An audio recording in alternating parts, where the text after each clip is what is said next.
Hello दोस्तों, सभी को गुड मॉर्निंग। सभी का स्वागत है फिजिक्स की ऑनलाइन क्लास में। हमने इससे जो पीछे वाली थ्योरम पढ़ी थी, पीछे वाली थ्योरम में अपन ने क्या पढ़ा था? हमने पढ़ा था कि नॉर्टन थ्योरम का न्यूमेरिकल भी सॉल्व कर लिया था। आज अपन आते हैं अब मिलर थ्योरम पे। मिलर प्रमेय क्या कहती है? मिलर प्रमेय से ज़्यादा इंपॉर्टेंट तो नहीं है, पर पढ़नी पड़ेगी जब सिलेबस में है तो अपने पास टोटल 5-6 थ्योरम है, तो उसमें लगभग लास्ट ही होगी मिलर प्रमेय। 5-6 थ्योरम अपन पढ़ चुके हैं। तो अपने पास देखो, मिलर थ्योरम्स क्या कहती है? मिलर थ्योरम्स ये कहती है कि यदि अपने पास कोई भी प्रतिबाधा यानी इम्पीडेंस जेड जोड़ रखा है, तो यदि कोई भी अपने पास क्या है, तो 4 टर्मिनल नेटवर्क है। क्या है अपने पास? 4 टर्मिनल नेटवर्क है। 4 टर्मिनल नेटवर्क में क्या जोड़ रखा है अपन ने? यानी ये फोर, दो ये और दो ये, तो ये क्या हो गया? चतुर्थ टर्मिनल। ध्यान रखना कि थेवेनिन और जो नॉर्टन थी वो किसके लिए बात कर रहा था? 2 टर्मिनल के लिए। ये कार बात कर रहा है 4 टर्मिनल के लिए। यदि कोई चतुर्थ टर्मिनल जाल में अपने पास क्या है, प्रतिबाधा जुड़ी हुई है यानी जेड जुड़ा हुआ है, तो उसकी जो निवेशी प्रतिबाधा होगी वो तो ये होगी, और निर्गत प्रतिबाधा होगी वो ये होगी। यानी अपन कह सकते हैं कि जो इनपुट इम्पीडेंस होगा वो तो ये वाला होगा, और जो आउटपुट इम्पीडेंस होगा वो क्या होगा? ये वाला होगा। तो ये वाली चीज ही अपन को क्या करनी है? प्रूफ करनी है। तो मिलर थ्योरम्स कहती भी यही है कि जब किसी चतुर्थ टर्मिनल जाल में प्रतिबाधा जुड़ी हुई हो, तो उसका जो निवेशी प्रतिबाधा होगी जेड आई, जेड अपॉन 1 - ए, और जेड नॉट होगा ए जेड अपॉन में जेड-1। तो ये वाली चीज अपन को क्या करनी है? प्रूफ करनी है। तो उसके लिए प्रूफ भी करेंगे अपन। तो सबसे पहले तो बात पता होनी चाहिए कि प्रतिबाधा किसे कहते हो। तो प्रतिबाधा अपन जानते हैं कि प्रतिबाधा क्या होता है? Z is equal to V by I होता है। यानी इंपीडेंस किसके इक्वल होता है? Z is equal to V by I. यदि निवेशी के लिए बात करें तो क्या होगा? जेड 1 अपॉन में जेड आई, सॉरी ये जेड आई है, Z I is equal to V 1 upon में आई 1। यदि इसकी बात करेंगे तो वी 2 अपॉन में आई 2। तो चलो प्रूफ करते हैं। ये प्रूफ कैसे होगी वो देखते हैं। तो सबसे पहले मैंने प्रूफ में भी क्या करना है, आपको यही डायग्राम बनाना है। तो ये मान लिया कि क्या अपना प्रूफ में डायग्राम बना दिया। अब इसमें मानना क्या, कोई भी 4 टर्मिनल नेटवर्क है, दोनों को इम्पीडेंस से जोड़ रखा है जेड, और इसका जो निवेशी सिरा है यानी इनपुट सिरा है, उसका जो करंट है I1, वोल्टेज V1 तथा प्रतिबाधा जेड आई है। ऐसे ही निर्गत सिरे की वोल्टता V2, जेड नॉट और करंट I2 है। अब यदि बात करते हैं अपन को निकालना क्या, यदि निवेशी सिरे की बात करें, तो निवेशी सिरे की बात करें तो सबसे पहले फर्स्ट पॉइंट मान लो, फर्स्ट पॉइंट लगा के लिख लो। तो यदि यहाँ पे निवेशी सिरे की बात करते हो तो इसमें करंट एक बार तो क्या माननी है? V1 से V2 की ओर। तो यदि मैं ओम के नियम से लिखूं, यहाँ पे ओम के नियम से निवेशी धारा या ओम के नियम से निवेशी प्रतिबाधा, यदि आप उनको जेड आई निकालना है तो वो कैसे निकलेगा? देखो, यदि ओम के नियम से बात करें तो क्या हो जाएगा? ओम का नियम I1 is equal to V upon में आर होता है, तो V I is equal to V, तो वी तो क्या हो जाएगा अपने पास? वी, देखो ओम का नियम लिखे तो क्या वी अपॉन में आर होता है। यदि निवेशी के लिए बात हो रही है तो ये निवेशी इनपुट है, तो इनपुट के लिए करंट कितना है? I1। वी कितना है अपने पास? देखो अब यहाँ पे करंट V1 से V2 जा रही है, तो ये V1 कितना आ जाएगा? V1 - V2 अपॉन में आर कितना आ जाएगा? आर क्या आ जाएगा? Only Z. अब अपन जानते हैं कि इसमें कुछ डेफिनेशन भी आपको पता होनी चाहिए, यानी वोल्टता लाभ, जो मैं पहले भी बता चुका हूँ, वोल्टता लाभ और धारा लाभ यानी वोल्टेज गेन। तो जो वोल्टेज गेन होती है वो क्या होती है? पढ़ चुके हैं, अब नया वर्ड नहीं है। ए इज इक्वल टू क्या होता है अपने पास? V2 बाय V1 होता है। यदि मैं यहाँ से बात करूँ कि V2 इज इक्वल टू कितना होगा अपने पास? A V1 होगा, तो ये हो जाएगा अपने पास A V1। तो ये हो जाएगा अपने पास A V1। यदि ये वैल्यू में कहाँ रखो, ये वाली वैल्यू कहाँ रखो? यहाँ पे। तो I1 इज इक्वल टू कितना आ जाना चाहिए अपने पास? V1 तो ऐसे का ऐसे माइनस का V2 की जगह क्या आ जाएगा अपने पास? A V1 अपॉन में क्या आ जाएगा? जेड। तो ये आ जाएगा जेड। यदि यहाँ से मैं कॉमन ले लूँ तो 1 - A अपॉन में जेड। अब जेड भी कौन सा है अपने पास? देखो निवेशी के लिए बात हो रही है तो जेड आई है, तो ये भी क्या होगा अपना? Z I. तो इज इक्वल टू क्या हो जाएगा? I1। निकालना क्या अपन को? निकालना है अपन को जेड आई निकालना है। तो जेड, ये सही किया ना अपन ने? जेड आई तो बनना चाहिए अपने पास, यानी V बाय आर की बात करें तो आर क्या आएगा अपने पास? आर तो यही चीज आएगी, क्योंकि आर अपन, सॉरी आर जेड ही आएगा, केवल जेड आई नहीं आएगा, क्योंकि आर तो क्या अपने पास ये इम्पीडेंस है, तो ये जेड ही आएगा। तो ये क्या हो जाएगा अपने पास? आई इज इक्वल टू V1। तो अब मैं क्या कर सकता हूँ, यदि V बाय आई क्या होता है? इम्पीडेंस होता है, तो इसको मैं बना सकता हूँ, यानी Z1 - A is equal to क्या आ जाएगा अपने पास? V1 अपॉन में I1। और V1 अपॉन में I1 अपन जानते हैं कि क्या होता है? जेड आई इनिशियल इम्पीडेंस होता है, तो हम कह सकते हैं कि ये क्या होगा? Z is equal to 1 - A is equal to Z I. तो देखो जो इनपुट में सिद्ध करना था वो तो अपने पास आ गया कि इनपुट में यही प्रूफ करना था अपन को Z I is equal to Z upon में 1 माइनस ए, तो ये वाली चीज तो आ गई। अब यदि मैं बात करता हूँ अपन को सेमी टर्म में क्या निकालना है, अपन को आउटपुट का निकालना है। तो आउटपुट में निकालने के लिए करना कुछ नहीं है, इसमें केवल क्या करना है आपको, ये डायरेक्शन बदलनी है करंट की। अब क्या करना है, V2 से V1 करना है, ये वाला चेंज करना है, बाकी कुछ भी नहीं करना। तो ये वाला चेंज कैसे होगा देखो, तो ये तो हो गया अपने पास इनपुट। अभी अभी अपन क्या करें, इस करंट की डायरेक्शन बदल दें, यानी इसका बी पोर्शन है, ये क्या हो जाएगा अपने पास बी पोर्शन।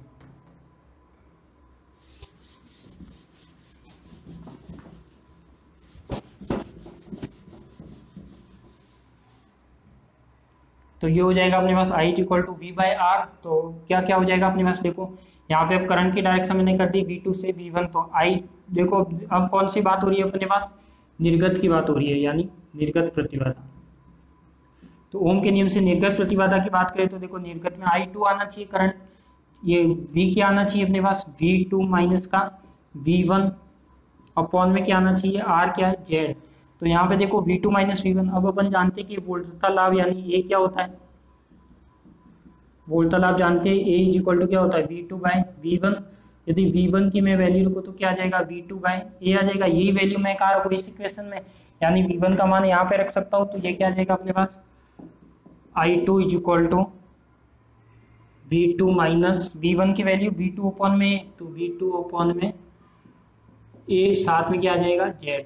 तो I2 इज इक्वल टू क्या आ जाएगा अपने पास, I2 इज इक्वल टू आ जाएगा, यदि मैं V2 कॉमन लेता हूँ तो 1 माइनस 1 अपॉन A अपॉन में Z आ जाएगा।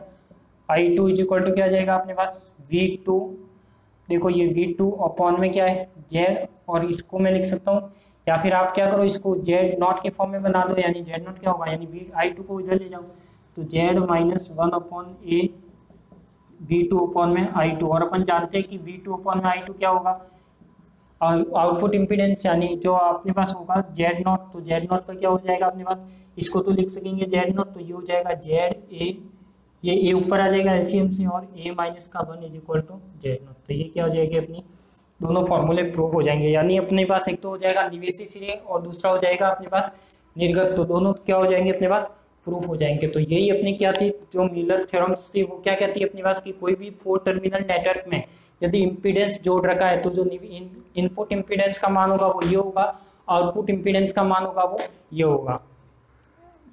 करना कुछ नहीं, इसमें 2 पॉइंट लेने हैं आपको। तो 2 पॉइंट लेने के लिए पहले क्या ले लिया, करंट की डायरेक्शन V1 से V2 ली, तो उसमें ओम का नियम लगा लिया, और बोलता एक डेफिनेशन केवल ये ध्यान रखना है कि ये कंफ्यूज होता है कई बार, ये जो गेन की बात करते तो गेन में हमेशा आउटपुट अपॉन में इनपुट आता है, तो ये क्या होगा V2 अपॉन में V1 आएगा। तो ऐसे ही क्या हो जाएगा अपने पास ZA,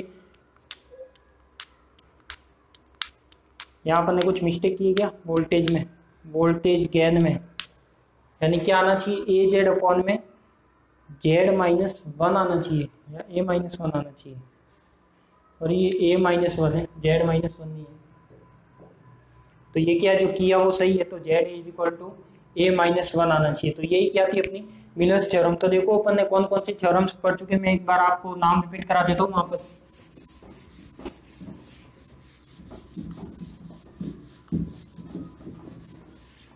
ये जो आप थ्योरम पढ़ चुके हैं वो मैं बता देता हूँ एक बार वापस आपको रिपीटेशन में। देखो फर्स्ट अपन ने पढ़ी थी अध्यारोपण की प्रमेय, जिसमें क्या निकाले थे अपन ने, करंट निकाले थे, कौन से क्रेमर नियम की सहायता से। दूसरी अपन ने पढ़ी अध्यारोपण की प्रमेय, पारस्परिकता की प्रमेय, पारस्परिकता।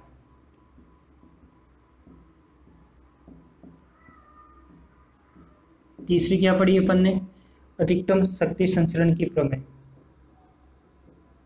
मार्ग चल नहीं रहा। तीसरी पढ़ी अपन ने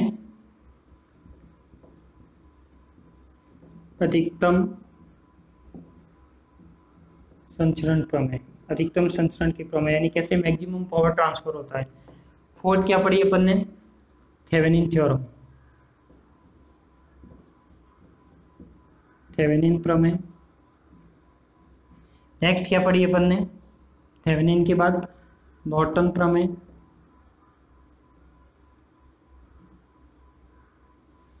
और उसके बाद नेक्स्ट क्या पढ़ी अपन ने, आज पढ़ी है वो कौन सी पढ़ी, मिलर प्रमेय। तो ये टोटल कितनी थ्योरम हो गई, टोटल 6 थ्योरम हो गई। तो इसी 6 थ्योरम के साथ आपका ये वाला चैप्टर क्या हो जाता है, कंप्लीट हो जाता है। तो इस चैप्टर में देखो ये मेन 6 थ्योरम है, 100% फिक्स है कि 6 थ्योरम में से या तो इस बेस पे कोई न्यूमेरिकल आओ या फिर हो सकता है कि कोई थ्योरम प्रूव करने के ऊपर आएगा जरूर।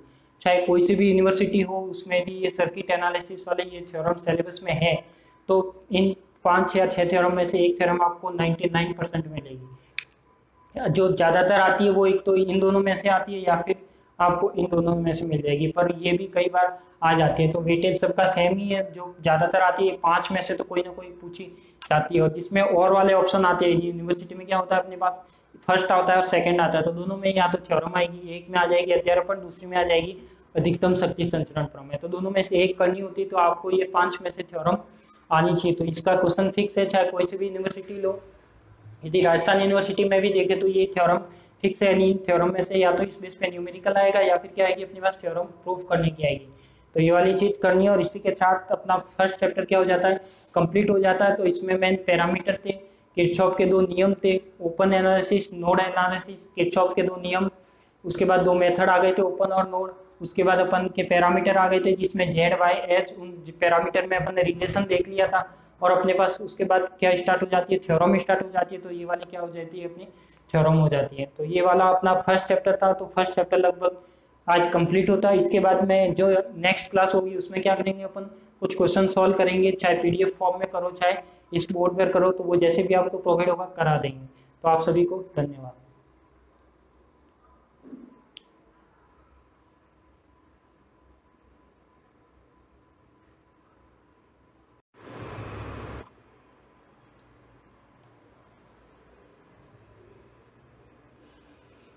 हेलो दोस्तों, हमने मिलर प्रमेय पढ़ ली थी।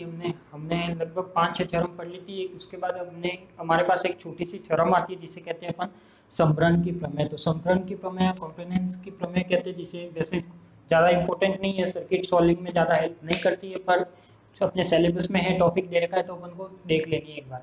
तो देखो इसमें संभरण की प्रमेय में होता क्या है, अपने पास कोई भी नेटवर्क होता है, नेटवर्क यानी कोई 4 टर्मिनल नेटवर्क हो या 2 टर्मिनल नेटवर्क, यानी ये क्या अपने पास कोई भी क्या है, अपने पास जाल है।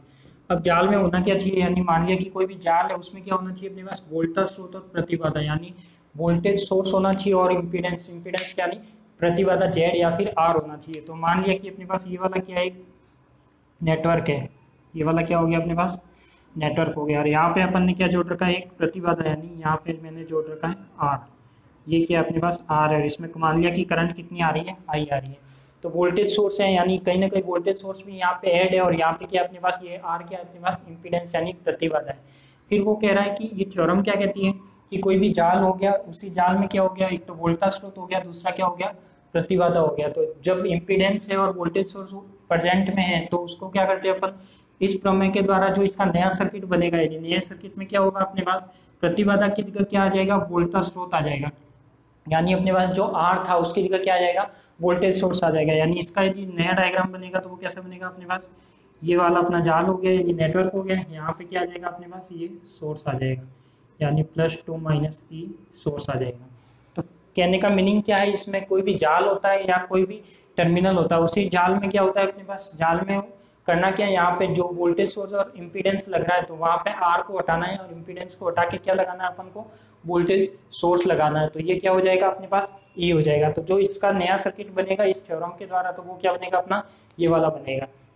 अगर स्टेटमेंट की बात करें, कथन की बात करें, तो किसी भी नेटवर्क या किसी भी जाल में यदि वोल्टेज स्रोत, देखो किसी भी नेटवर्क या किसी भी जाल में वोल्टेज स्रोत और प्रतिबाधा उपस्थित हो, यानी voltage source and impedance present हो, तो उसको रिप्लेस किया जाएगा। किसको रिप्लेस किया जाएगा, यानी प्रतिस्थापित किया जाएगा प्रतिबाधा को, उसकी जगह क्या लगाना है अपन को, वोल्टेज सोर्स लगाना। तो यही वाली चीज है अपने पास, जो इम्पीडेंस को रिप्लेस करके क्या लगाना है अपने पास, वोल्टेज सोर्स लगाना है। फिर देखो अपने पास एक लाइन, इंपॉर्टेंट लाइन है कि ये वाली लाइन है, जो कि ये वाला क्या कह रही है अपने पास, ये वाली चीज कह रही है कि प्रतिबाधा पर वोल्टता, यानी प्रतिबाधा पर वोल्टता मान लेते हैं कि अपने पास यहाँ पे जो वोल्टेज है, ये वाला अपना इम्पीडेंस लग रहा था आर, मान लिया कि ये क्या इम्पीडेंस है, करंट कौन सी आ रही है, आई। तो इसका V = क्या होगा, V = आई आर, यानी मैं लिख सकता हूँ कि जो V होगा वो क्या होगा अपने पास, इसका आई आर होगा। ओम के नियम से लिख सकते हैं अपन, V = IR। तो यहाँ पे तो क्या होगा, इसका वोल्टेज ये होगा, तो अपन लिख सकते हैं कि जो प्रतिबाधा पर वोल्ट था, यानी इस रेजिस्टेंस पर बात करें तो इस पर वोल्टेज कितना अपना V होगा। यदि इस V ये V किसके इक्वल होगा, जो अपन इस थ्योरम के द्वारा इंपीडेंस को हटाकर यहाँ पे क्या लगाया है, E के बराबर।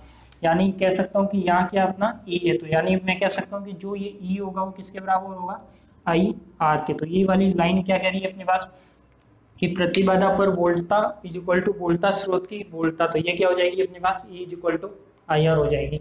तो एक छोटी सी थ्योरम है, केवल आपका वैसे इसका नोट्स में एक डेफिनेशन लिखी हुई है, स्टेटमेंट इसका मिल जाएगा। आपको करना क्या है, केवल समरण की प्रमेय में इसका कथन लिखना है। कथन में क्या लिखना है, किसी भी नेटवर्क या किसी भी जाल में यदि वोल्टा स्रोत और प्रतिबाधा उपस्थित है, तो वोल्टा स्रोत और प्रतिबाधा उपस्थित है तो अपन देखते हैं कि प्रतिबाधा को रिप्लेस करके क्या करना है अपन को, वोल्टेज सोर्स यानी प्रतिबाधा को प्रतिस्थापित कर क्या करते हैं हम, वोल्टा स्रोत को ऐड करते हैं।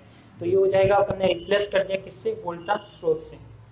तो ये रिप्लेस करने के बाद हो गया वोल्टा स्रोत। फिर अपन कह सकते हैं कि यही इसमें जो प्रतिबाधा पर यानी इस पर जो वोल्टेज था वही वोल्टेज कहाँ पर होगा अपना, ई पे होगा। तो ये वाली चीज क्या, जहाँ पर ई है वही क्या होगा, इसका वोल्टेज होना चाहिए। तो यानी सर्किट डायग्राम में कुछ भी चीज नहीं आएगा, जहाँ पर वोल्टेज ये मान लिया कि यहाँ पे 5 वोल्ट है तो यहाँ पर भी क्या रहेगा अपना 5 वोल्ट ही रहेगा, ना कि कोई चेंज होगा। तो यही अपने क्या एक समरण प्रमेय। तो एक छोटी सी थ्योरम है, आप इसका स्टेटमेंट लिख सकते हो आराम से और डायग्राम बना सकते हो।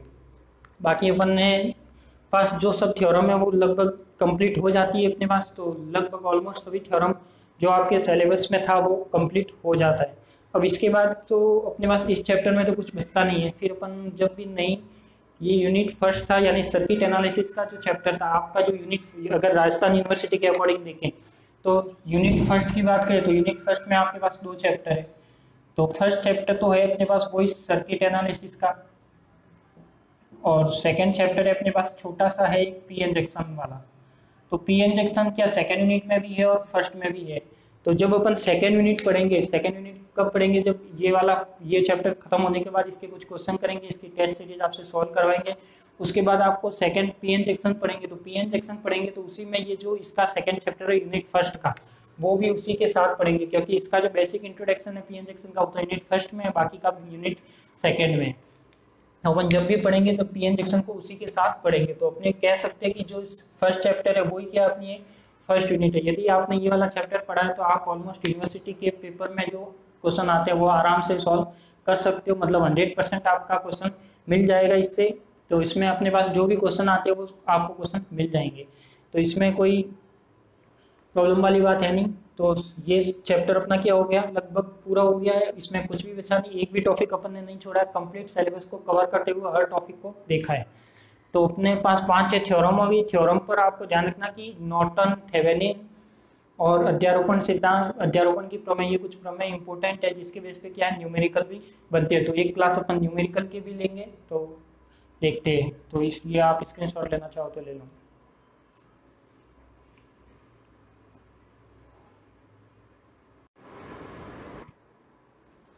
हमारा जो दूसरा नंबर का क्वेश्चन है, दूसरा नंबर का क्वेश्चन क्या है अपने पास, दूसरा नंबर का क्वेश्चन आपके सामने लिखा हुआ है कि थेवेनिन परिपथ बनाओ। तो थेवेनिन परिपथ बनाना है और अपने पास क्या निकालना है, आरएल में प्रवाहित धारा का मान निकालना है। तो ये दोनों चीज कैसे निकालते हैं ये भी मैं बता चुका हूँ आपको।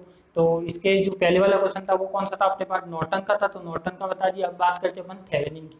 देखो थेवेनिन में अपने पास 2 टर्म होती है अपने पास, एक तो होता है ई क्यू।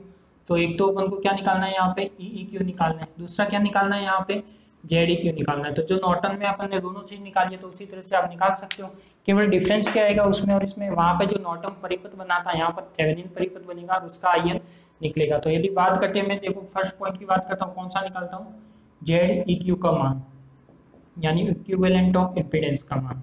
तो वैल्यू ऑफ इक्विवेलेंट इम्पीडेंस निकालने यानी जेड इक्यू निकालने, तो ये क्या हो जाएगा, देखो यदि मैं सर्किट डायग्राम फिर से बनाना हूँ, सर्किट आप हो सके तो ज़्यादा से ज़्यादा बनाने की कोशिश करना, जितनी बार बन सकता हो। जेडी क्यू निकालने के लिए क्या करना है, यहाँ पे जेडी क्यू हो जाएगा, ये अपना हो जाएगा 4 ओम, 2 ओम और 6 ओम, ये हो जाएगा अपने पास। यहाँ पे कुछ नहीं है तो इंटरनल वोल्टेज 0 है तो जेड एस की वैल्यू 0। तो देखो ये तो क्या हो जाएगा, Z1, Z2 और Z3। यदि मैं इसको सॉल्व करता हूँ तो जेड क्यू का मान निकालना है तो पहले की तरह ही निकालना है इसमें भी। तो जेड क्यू जब आप इस साइड से चलते हो तो Z2 तो क्या आ जाएगा, पहले आ जाएगा प्लस में, आप जब भी क्वेश्चन सॉल्व करो तो ये फॉर्मूले रूप में आते हैं, उसको पहले लिखा करो Z1 Z2 Z3 मान के, फिर उसकी वैल्यू रखो, नहीं तो ऐसे गड़बड़ नहीं होगी, कोई मिस्टेक होने के चांस बहुत कम होते हैं ऐसे।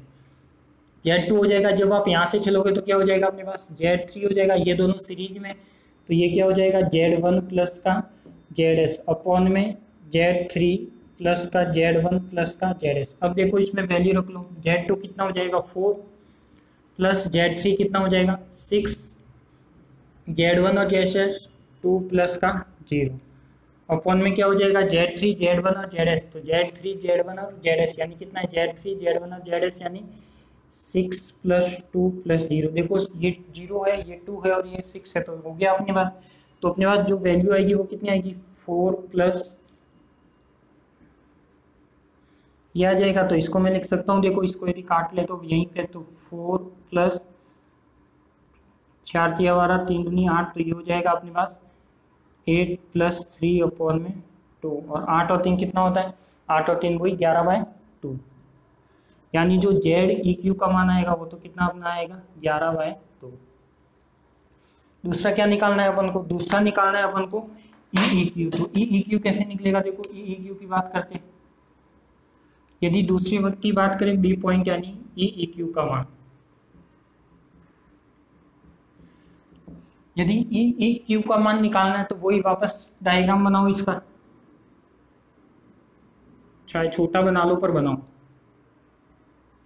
ये EEQ हो गया, ये कितना है 2 ओम 4 ओम 8 ओम, ये हो गया ZS, ये हो गया प्लस माइनस कितना 12 वोल्ट,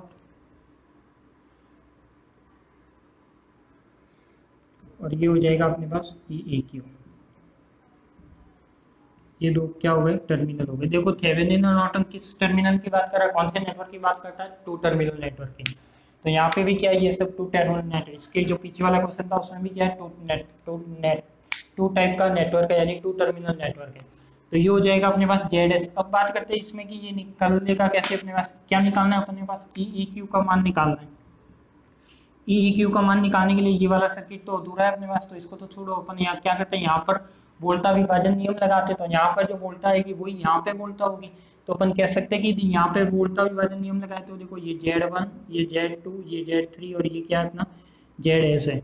तो यदि यहाँ पे वोल्टेज निकालना है, वोल्टा विभाजन नियम की बात है, तो ये क्या Z3 तो ऊपर आ जाएगा अपॉन में Z1 Z2 और ZS यानी Z3 प्लस का Z1 प्लस का ZS आ जाएगा, इनटू मल्टीप्लाई में क्या आएगा E आएगा, तो E आ गया। तो देखो EEQ इज इक्वल टू कितना आएगा अपने पास Z3 कितना है 8, Z3 8 plus 2 plus 0 into multiply में कितना 12, तो ये हो जाएगा अपने पास EEQ is equal to,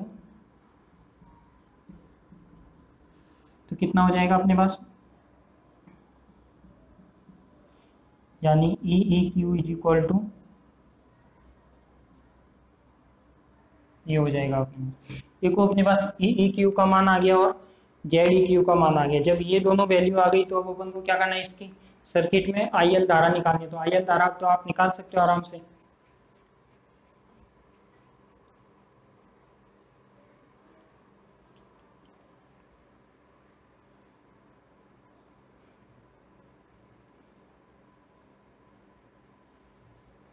mistake तो नहीं की अपन ने, सॉरी मिस्टेक यहाँ हो गई कि यहाँ पे ये कितना था 6 ओम था, मैंने 8 लिख लिया, तो यहाँ पे कितना आएगा अपने पास 6 ही आएगा। पूरे रॉन्ग हो गए।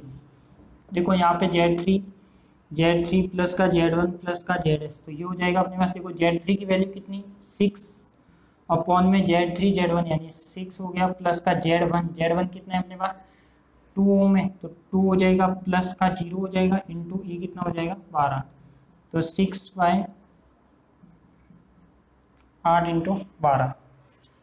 देखो ये 6 और 2 8 हो जाएगा 0, ZS का मान कुछ भी नहीं है तो 0 इंटू 12, तो ये हो जाएगा अपने पास कितना 2 चौक 8 2 तिया 6 4 तिया 12 यानी 9 वोल्ट,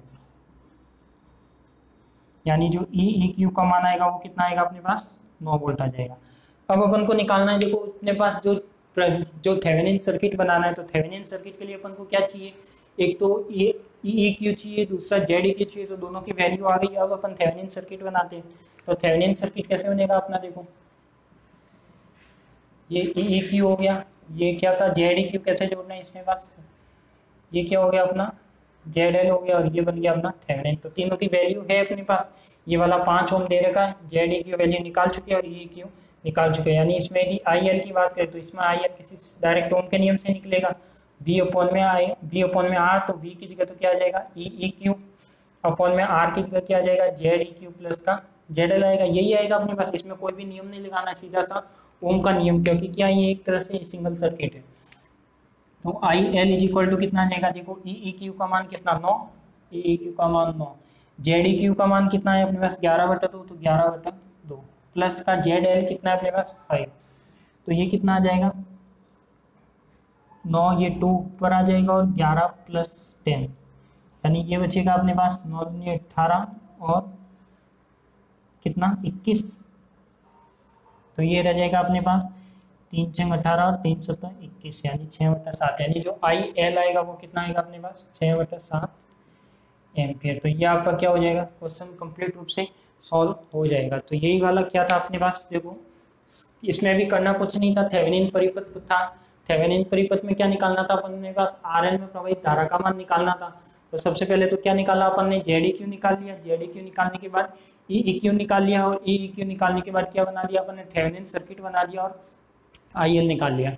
तो देखो अपने इस दोनों थ्योरम के क्वेश्चन कर चुके, कल भी किए थे आज भी किए, तो आपको अच्छे से तो क्लियर हो गया होगा, कोई भी डाउट नहीं होगा। यदि कोई डाउट होता है तो आप कमेंट बॉक्स में, या कमेंट बॉक्स में नहीं भेजते तो आप मेरे पास जो भी मैंने आपको सुविधा अवेलेबल करवा रखी है, इंस्टा हो, फेसबुक हो, व्हाट्सअप हो, टेलीग्राम हो, तो उस पर आप भेज सकते हो, तो उसका आपको रिप्लाई दिया जाएगा। यदि कोई प्रॉब्लम हो तो आप उस मैसेज से कुछ भी पूछ सकते हो।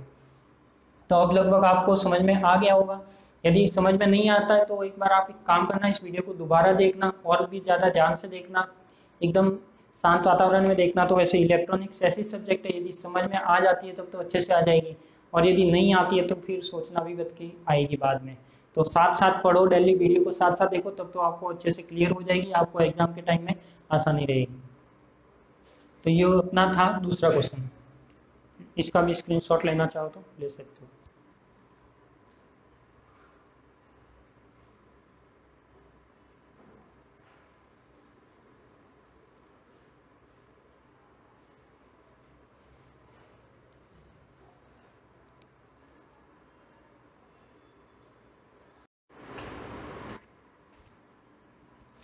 देखो हम आते हैं अब थर्ड क्वेश्चन पे। हमने 2 क्वेश्चन कर लिए, एक तो नॉर्टन का किया, दूसरा किया अपन ने थेवेनिन का। अब हम आते हैं थर्ड क्वेश्चन पे। तो थर्ड क्वेश्चन क्या कह रहा है कि R1 से प्रवाहित धारा का मान ज्ञात करो। देखो इसमें एक सर्किट डायग्राम दे रखा है, जिसमें क्या क्या है अपने पास, 2 वोल्टेज है, एक तो 12 वोल्ट की बैटरी है, दूसरी है अपने पास 6 वोल्ट की बैटरी, और 4 क्या दे रखे अपन को, रेजिस्टेंस, यानी आर की वैल्यू दे रखी।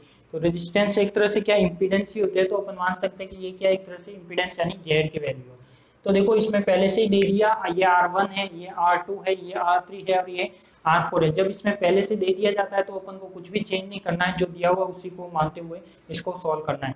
अब देखो इसमें केवल इतना पूछा है कि R1 से प्रवाहित धारा का मान ज्ञात करो।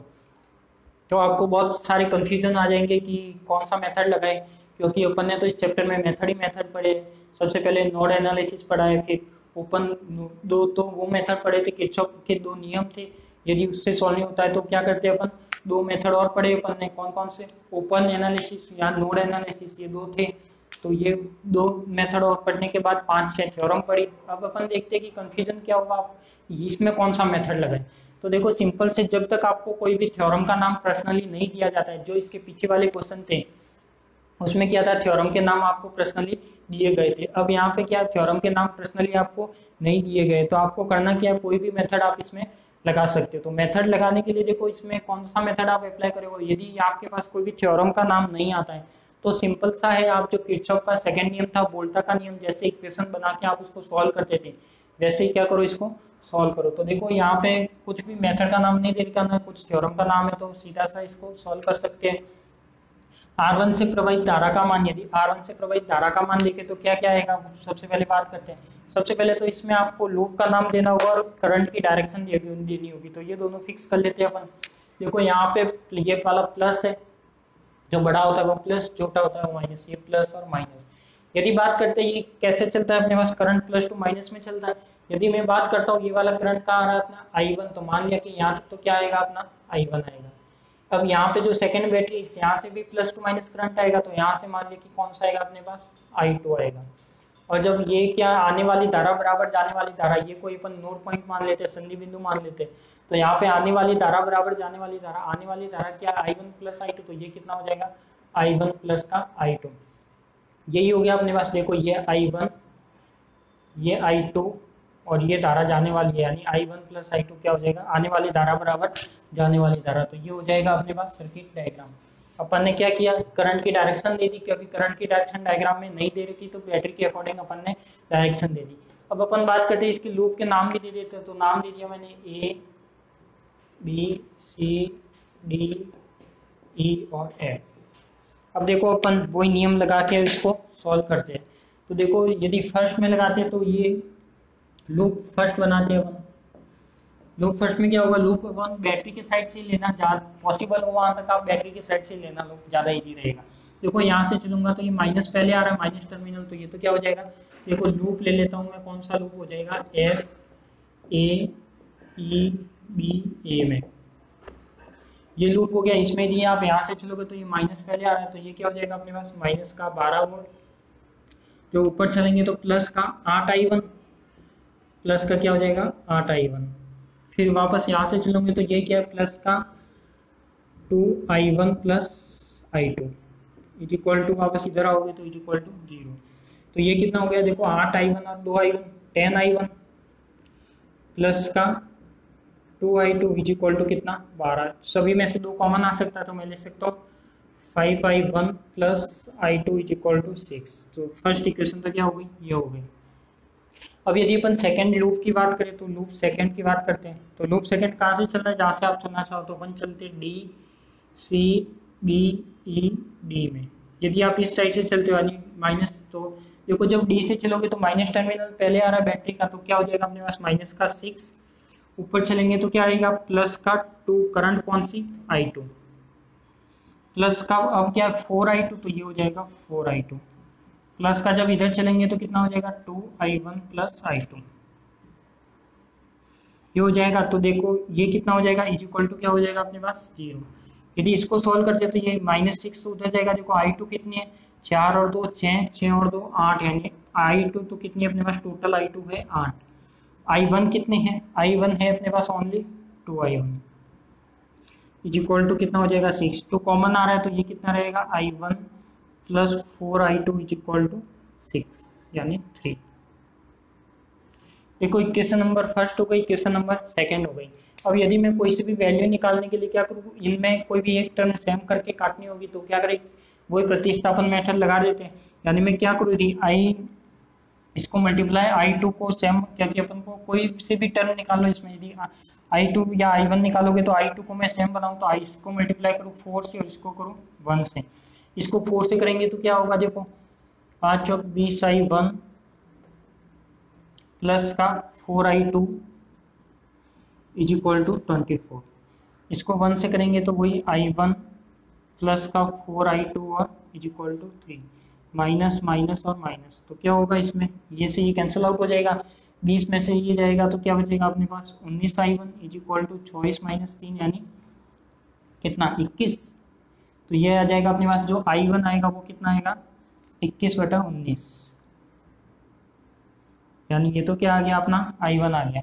यदि I1 आ गया, यदि I2 निकालना है तो क्या करें, कोई भी एक इक्वेशन में ये वैल्यू रख दो। तो अपने पास मान लो कि कौन सी इक्वेशन में रखें, कोई सी भी इक्वेशन में रख लो। यदि सेकंड में रखोगे तो क्या आएगा अपने पास I1 कितना अपने पास 21/19 प्लस कौन सा 4I2 प्लस का 4I2 इज इक्वल टू 3 है, तो ये हो जाएगा अपने पास 4I2 is equal to 3 minus 21 minus 19।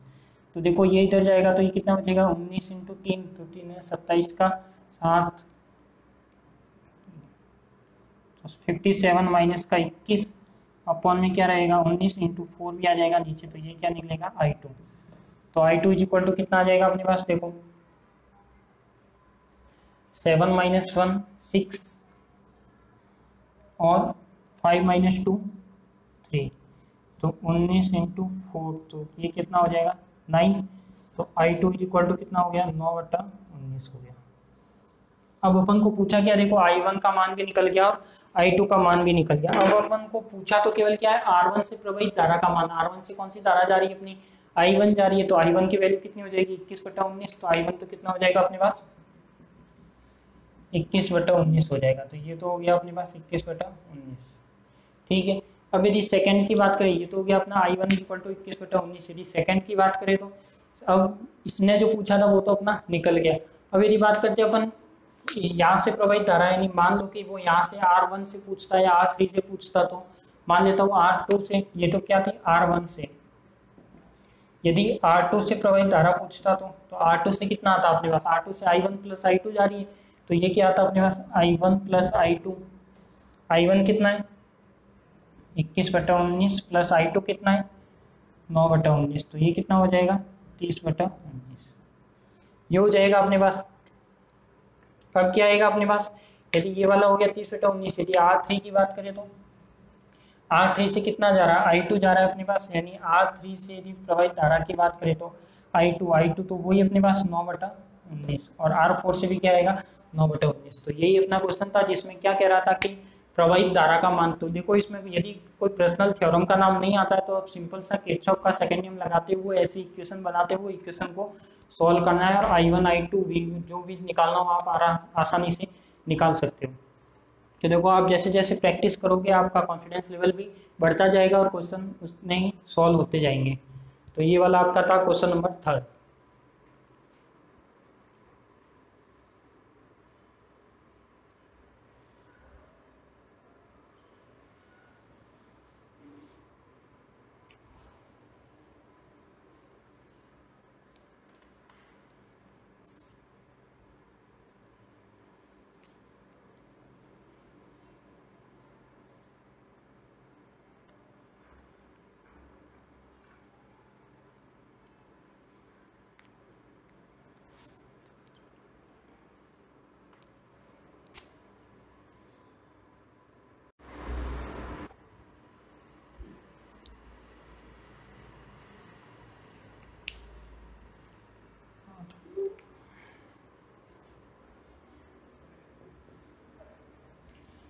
तो अपना नेक्स्ट क्वेश्चन है, देखो नेक्स्ट क्वेश्चन क्या है अपने पास कि चित्र में एक वोल्टा स्रोत है। मान लिया कि अपने पास क्या है कोई भी वोल्टा स्रोत है और इसे एक तुल्य धारा स्रोत में परिवर्तित करो। अब ये पूछ क्या रहा है अपने पास, देखो दे रखा है तो क्या अपने को वोल्टा स्रोत और तुल्य धारा स्रोत यानी I की ओपन को क्या निकालना है फाइंड आउट करना है, या I तुल्य धारा स्रोत में परिवर्तित करो। देखो इसका अपन थेवेनिन नॉर्टन से यदि देखें, क्योंकि इसमें अपन जानते हैं कि तुल्य धारा स्रोत और वोल्टा स्रोत या तो किस में आता है, या तो थेवेनिन में आता है नॉर्टन में आता है। तो अपन बात करते हैं कि यदि I क्यों निकालना है, तो सबसे पहले मैं इसको इस तरह से डायग्राम में बना सकता हूँ। ये तो क्या हो गया अपना, यानी 2 टर्मिनल की बात हो रही है इसलिए दिमाग में आ जाएगा कि थेवेनिन नॉर्टन। तो A और B 2 टर्मिनल हो गया। ये कितना है अपने पास 8 किलो ओम, तो ये हो गया 8 किलो ओम। ये कितना है अपने पास 10 वोल्ट। अब ये कह रहा है क्या निकालना है अपन को निकालना है सबसे पहले वोल्टा स्रोत को धारा स्रोत में परिवर्तित करो। यदि वोल्टा स्रोत को धारा स्रोत में, यानी मैं यहाँ पे क्या ई क्यू निकाल सकता हूँ, क्या यहाँ से निकाल सकता हूँ, क्योंकि यदि ई क्यू की बात करें, देखो यहाँ पे ई क्यू की बात करें तो ई क्यू कितना हो जाएगा, यहाँ पे वोल्टेज यही रहेगा पैरेलल में, तो जो ई क्यू का मान है वो तो कितना हो जाएगा अपने पास 10 वोल्ट। देखो छोटा सा क्वेश्चन है, कोई भी ज्यादा बड़ा नहीं है। E Q is equal to 10 volt हो जाएगा। ये क्या दे रखा है अपन को जेड ई क्यू, तो जेड ई क्यू कितना हो जाएगा अपने पास 8 किलो ओम। अपन को निकालना क्या धारा स्रोत यानी आई ई क्यू। अपन जानते हैं कि आई ई क्यू कितना होता है ई क्यू अपॉन में जेड ई क्यू। तो ई क्यू कितना है अपने पास 10 वोल्ट अपॉन में 8 वोल्ट इज इक्वल टू 5/4। अब देखो ये एक चीज ध्यान रखना, यहाँ पे ये क्या किलो ओम में दे रखा है। जब ये वाला किलो ओम में है तो जो अपना करंट आएगा वो कितना आएगा मिली एम्पियर में आएगा। तो इस तरह से आएगा। तो इसको मैं लिख सकता हूँ कि जो आई ई क्यू की वैल्यू आएगी वो कितनी आएगी 1.25 मिली एम्पियर। ये इसका क्या हो जाएगा आंसर हो जाएगा। करना कुछ भी नहीं है, अपने को क्या दे रखा था, केवल चित्र में एक वोल्टा स्रोत दे रखा था, इससे एक तुल्य धारा स्रोत में क्या चेंज किया है। तो यहाँ पे आई ई क्यू हो गया। तो अपने पास जो डायग्राम था उसमें से क्या किया अपन ने आई ई क्यू करके निकाल दिया। तो ये 10 वोल्ट, ये 8 किलो ओम, ये ई क्यू। तो ई क्यू तो 10 वोल्ट था, Z E Q 8 kilo ohm था, तो ये कितना हो गया अपने पास 1.25 mA। तो तो इस तरह से आप निकाल सकते हो, क्योंकि ये वाले फॉर्मूले अपन ने पढ़े हैं, I E Q Z E Q निकालना। यदि इसमें बात करें, ये वाला नेक्स्ट क्वेश्चन है आपका, तो ये वाला क्या कह रहा है अपने पास कि चित्र में एक प्रत्यावर्ती धारा स्रोत है, यानी क्या दे रखा है अपन को, आई ई क्यू दे रखा है। आई ई क्यू दे रखा है तो इसे एक तुल्य वोल्टा में परिवर्तित करो। देखो इसमें ये वाला सर्किट डायग्राम कैसा, यदि थेवेनिन का डायग्राम ऐसा ही था अपने पास, तो ये क्या था अपना जेड ई क्यू था, और ये क्या था अपना ई ई क्यू था। यदि यहाँ पे बात करें तो ये डायग्राम कैसा है, नॉर्टन का है, तो नॉर्टन का डायग्राम कैसा था अपने पास, ये आई ई क्यू था, ये क्या था अपने पास जेड ई क्यू था, और यहाँ पे क्या था अपने पास लोड था। तो इस तरह से था। तो अपन बात कर सकते हैं कि जो जेड ई क्यू का मान होगा वो कितना होगा, यदि टू टर्मिनल के बीच की बात कर रहा है तो जेड ई क्यू तो कितना हो जाएगा अपने पास 10 किलो ओम। यदि आई ई क्यू दे रखा है क्या, देखो आई ई क्यू की कुछ वैल्यू इसमें दे रखी थी, आई ई क्यू अपन को दे रखा है 2.5 एम ए, यानी ये कितना दे रखा है अपन को 2.5 एम ए। यदि आपको ये फिक्स है कि यदि रेजिस्टेंस आपका किलो ओम में होगा तो जो आई होगा वो कितना होगा 2.5 यानी मिली एम्पियर में ही होगा। तो ये क्या हो जाएगा अपने पास 10 और 2.5 यानी अपन को निकालना क्या है, वोल्टेज स्रोत यानी ई ई क्यू निकालना है। तो इसका भी फॉर्मूला पता है अपन को, I E Q is equal to E E Q upon में Z E Q. E E Q निकालना होगा तो क्या होगा, E E Q is equal to Z E Q और I E Q. Z E Q का मान कितना है 10 इंटू 1 2.5,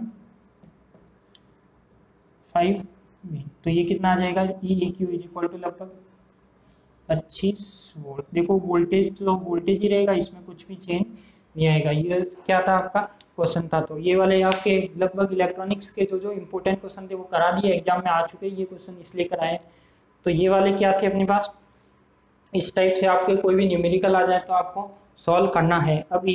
तो आपका चैप्टर के साथ आपके जो क्वेश्चन वाला आज की क्लास थी वो यहीं पे समाप्त होती है। अब आपको नेक्स्ट क्लास में क्या करना है, नेक्स्ट क्लास में आपको करना क्या है कि इसके बाद एक क्वेश्चन सीरीज वीडियो पे अपलोड कर दी जाएगी, उसमें 10 या 12 ऑब्जेक्टिव टाइप के क्वेश्चन होंगे। तो उसमें वही करना है आपको क्वेश्चन को, जो मेरे क्लास का व्हाट्सअप नंबर है जो BCS फिजिक्स क्लास के नाम से मैंने ऐड में दे रखा है फर्स्ट पेज पे वीडियो पे, तो वहाँ से आपको करना क्या, वो नंबर एक तो सभी में सेव करना है। देखो मैं लिख देता हूँ वापस कि करना क्या है।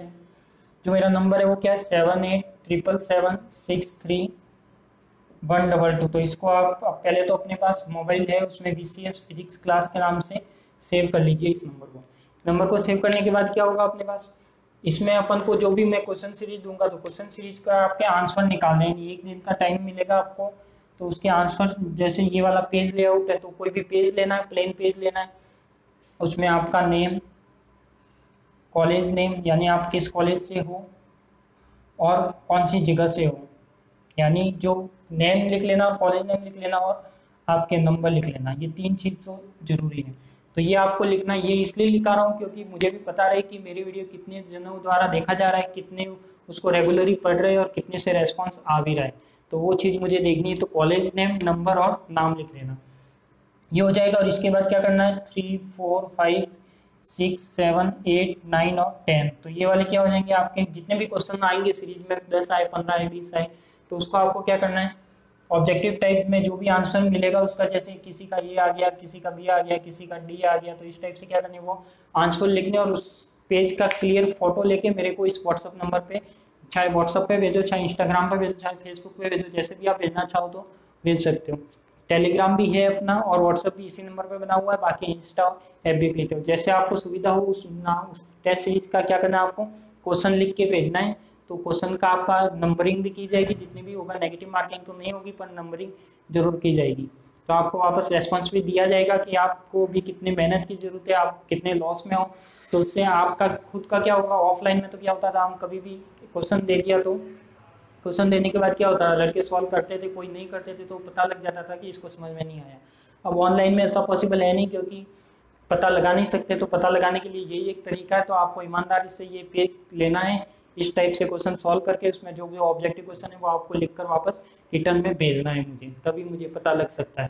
तो आप सभी को धन्यवाद। तो ये चैप्टर अपना यहीं पे ख़त्म होता है, तो इसके नेक्स्ट वीडियो में आपको कुछ क्वेश्चन की सीरीज आएगी।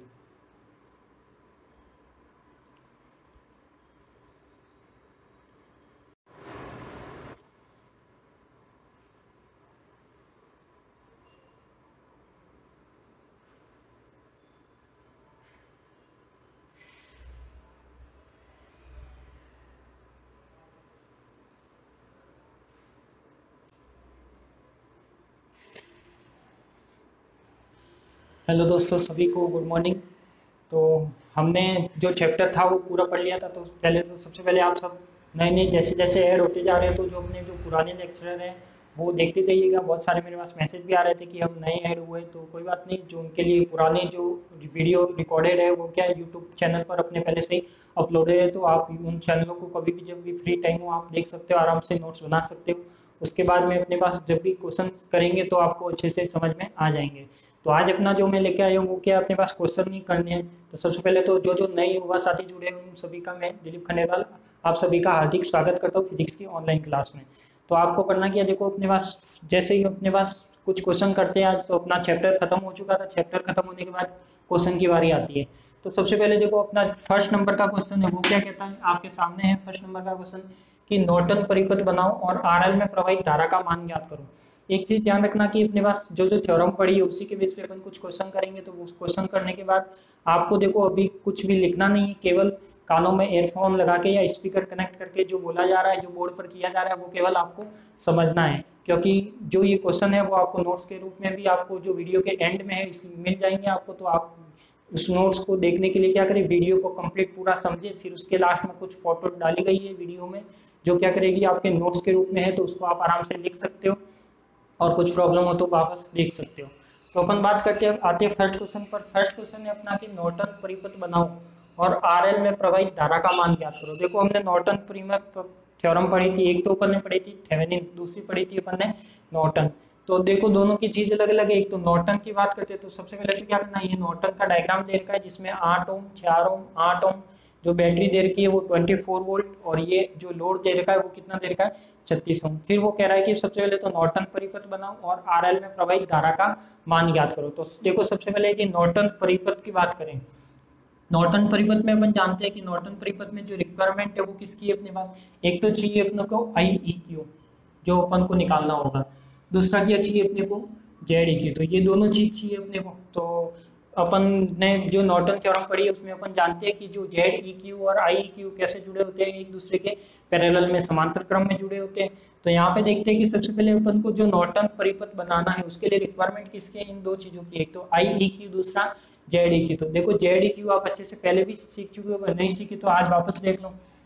सबसे पहले मैं क्या निकालता हूँ, फर्स्ट लेता हूँ अपने पास जेड ई क्यू का मान। तो देख लो जेड ई क्यू का मान कैसे निकालते हैं। तो देखो जेड ई क्यू में करना क्या, अपने पास जो लोड है उसको हटाना है, लोड हटा कर क्या करना है अपन को, जो वोल्टेज सोर्स है उसको भी हटाना है। तो मतलब इसका यार यदि मैं नया डायग्राम बनाऊं तो नया डायग्राम इसका कैसा बनेगा, देखो एक बार। तो ये बन जाएगा अपने पास, ये 8 ओम हो गया, ये 4 ओम हो गया। मैं छोटा ही डायग्राम बना रहा हूँ। यहाँ पे ये क्या हो जाएगा जेड ई क्यू, यानी जेड ई क्यू का क्या निकालना है अपन को, मान निकालना है। यहाँ पे देखो, यहाँ पे यदि इसका इंटरनल रेजिस्टेंस कुछ भी दिया हुआ नहीं है, दिया स्मॉल आर कुछ दिया होता सेल का तब तो लगाते हैं, यहाँ कुछ नहीं है तो क्या लगाएंगे, इसकी वैल्यू 0। तो ये हो जाएगा अपने पास, और ये हो जाएगा अपने पास कितना 8 ओम, ये हो जाएगा 4 ओम और ये हो जाएगा 8 ओम। अब देखो इसमें बात करते हैं कि कौन सा I1 I2। यदि इसमें बात करें अपने पास ये जेड ई क्यू हो गया। अब जेड ई क्यू निकालने के लिए इसकी वैल्यू कैसे निकालते हैं, ये इसका मान तो हो गया Z1 Z2 Z3 और ये हो गया अपने पास ZS।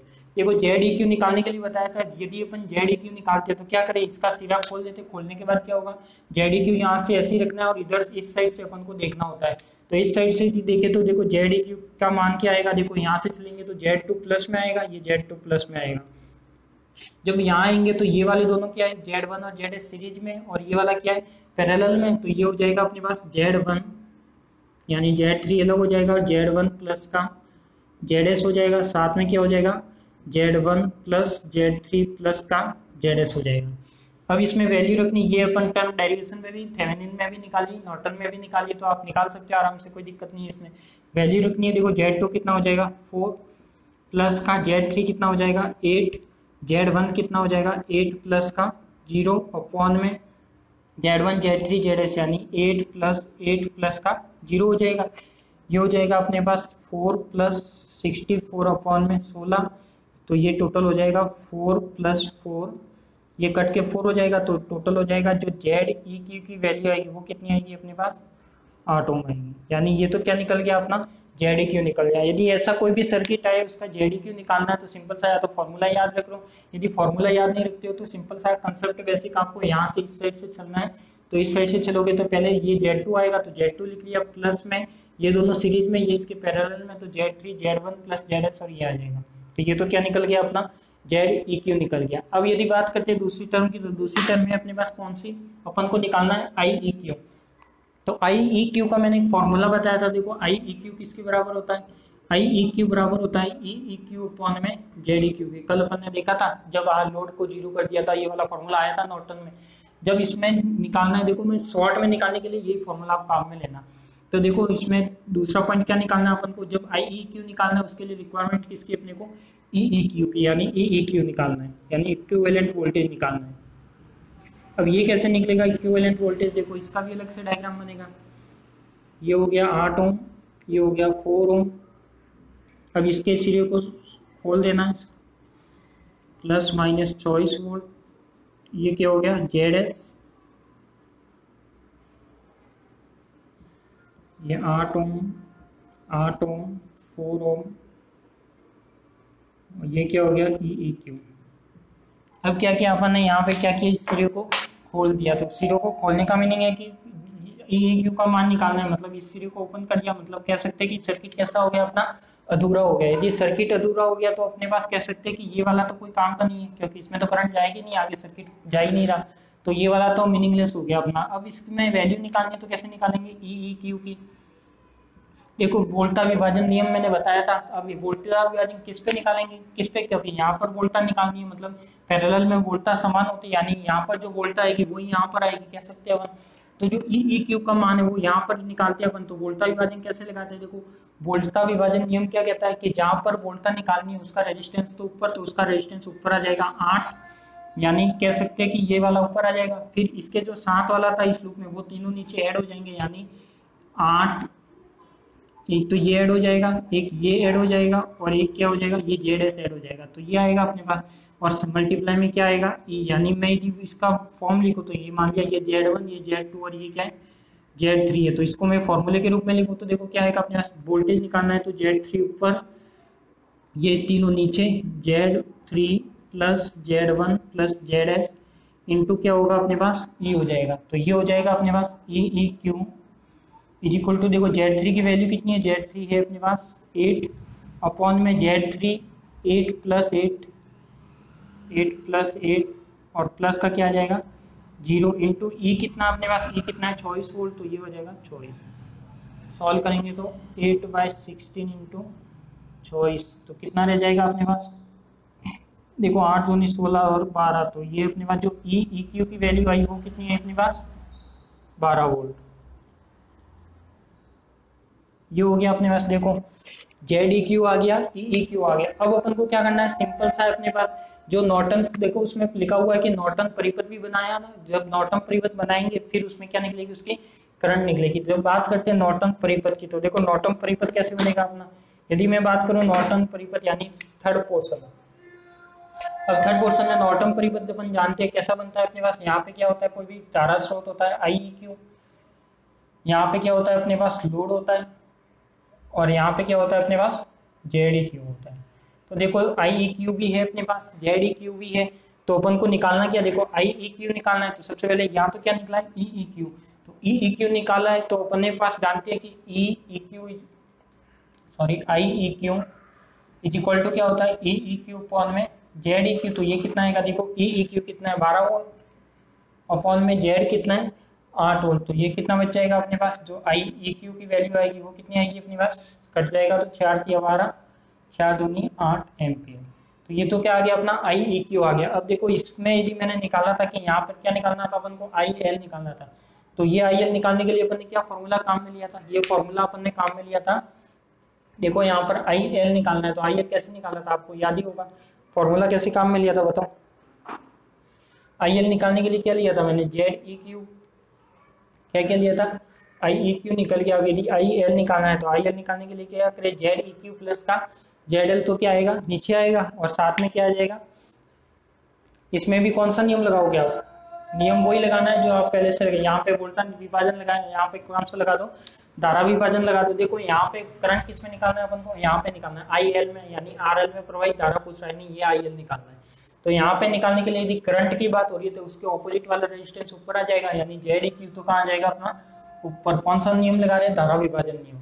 ZeQ ऊपर आ जाएगा, नीचे क्या आएगा, इन दोनों का ऐड आएगा, ZeQ प्लस का ZL आ जाएगा, और इनटू मल्टीप्लाई में क्या आएगा, IEQ आ जाएगा। देखो IL क्या आएगा अपने पास, ZeQ कितना है अपने पास, ZeQ आया 8 अपन में ZeQ 8 प्लस देखो ZL कितना है यहाँ पे 36 है, तो ये कितना हो जाएगा 36, और IEQ की वैल्यू कितनी है 3/2, तो ये कितना हो जाएगा 8/40, सॉरी 36 और 8 और 46 44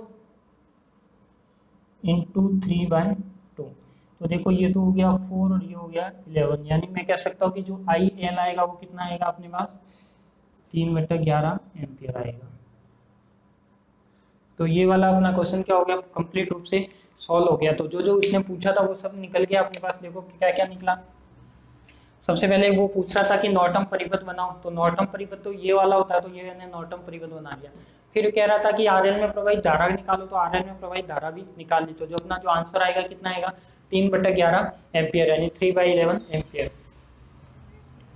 करना कुछ नहीं था इसमें। नॉर्टन परिपथ में अपन को जानते हैं कि एक तो IEQ होता है, दूसरा क्या होता है अपने पास ZeQ होता है दोनों, और IEQ जानते हैं अपन EEQ अपन में ZeQ होता है। ये तीन चीज आपको यदि पता है तो आप आसानी से इस सर्किट को सॉल्व कर सकते हो। तो जब ये तीन चीज पता है, तो तीन चीज पता है, सबसे पहले ZeQ कैसे निकालते हैं, तो ZeQ सर्किट बना लिया, इसका ZeQ निकाल लिया। EEQ कैसे निकालती है, तो EEQ बना दिया, EEQ निकाल लिया, और साथ में क्या निकाला फिर इसका नॉर्टन परिपथ बना दिया, और अपन ने IL निकाल लिया। तो इसका एक बार स्क्रीनशॉट ले लो, वैसे नोट्स के रूप में भी आपको लास्ट में मिल जाएगा।